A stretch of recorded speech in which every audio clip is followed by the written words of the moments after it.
The painting She Dreams of Flowers was the very first painting that I did in this series. Seeing the photograph was devastating. It was almost like I couldn't look. It was so brutal. And it really inspired me to tell a better story, that here's this woman and we don't know her name. We know nothing about her life except the horrific end of it. And I had to give her something better than that. We honor memory. It's universally human that we remember our loved ones. We remember what came before us. And I didn't want her remembered like that. So I started the painting, and I wanted her complete. So she is painted, her entire body, her nude body, but it was necessary to honor her. I wanted to give her back her clothing. It was common for the Nazis to humiliate people by stripping them of their clothing.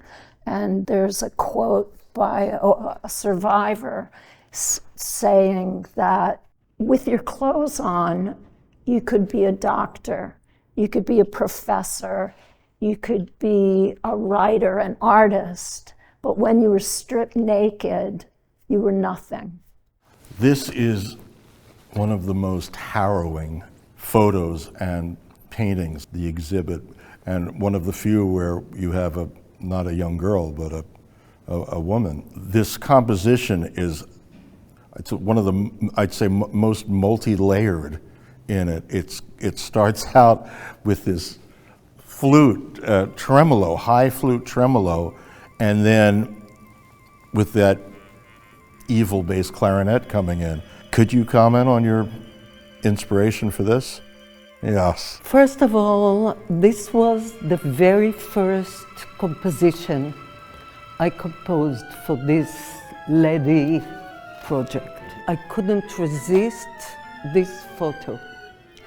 And the text below the photo said that American troops found this picture.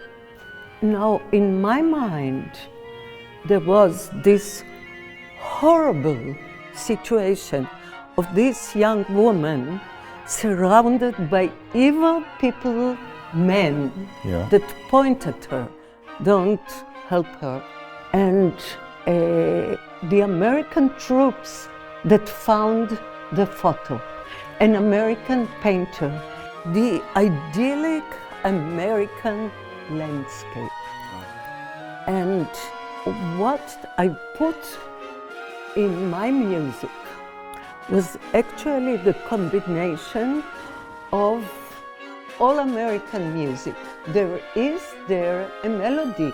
After all the beginning of the music and the atmosphere and the dissonances and the feeling of horror coming, and you don't know where from, suddenly appears at first not very loud and then louder, a real American melody, very American march-like melody. It's something that I invented, but for me sounded very America. And for me, it was the troops, it was Lauren being so American, the landscape, the painting, the contrast between the powerful America and the misery of this young woman. So all of this really is in this quite complicated composition. It fades out on a single chord.